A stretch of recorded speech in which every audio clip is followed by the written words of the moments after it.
بسم اللہ الرحمن الرحیم۔ السلام علیکم ورحمۃ اللہ۔ آپ دیکھ رہے ہیں روحانی بک یوٹیوب چینل، میں ہوں مفتی علمائے۔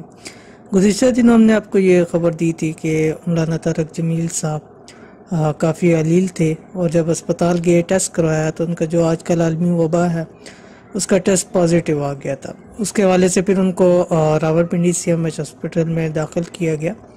تو آج کی اگین مولانا طارق جمیل صاحب کے ٹویٹر اکاؤنٹ سے ایک جاری ہوا، اور الحمدللہ خوشی کی بات ہے کہ مولانا طارق جمیل صاحب اس وبا سے خلاصی پا چکے ہیں اور ان کا ٹیسٹ نیگیٹو آ گیا ہے۔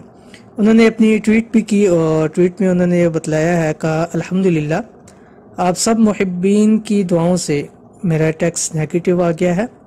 مکمل صحت یابی کے لیے ابھی مزید آپ سب کی دعاؤں کا محتاج ہوں تاکہ مکمل طور کے اوپر ریکور ہو جائے۔ اللہ کریم اپنی رحمت سے اس وبا سے انسانیت کو خلاصی عطا فرمائے، یعنی جتنے لوگ بیمار ہیں سب لوگوں کو صحت کاملہ عطا فرمائے۔ تو بہت سارے لوگوں نے دعا کی اللہ تعالیٰ مزید مولانا صاحب کو صحت تندرستی والی لمبی زندگی عطا فرمائے، وہ جلد از جلد وہ اسپتال سے ڈسچارج ہو کے گھر واپس آ جائے۔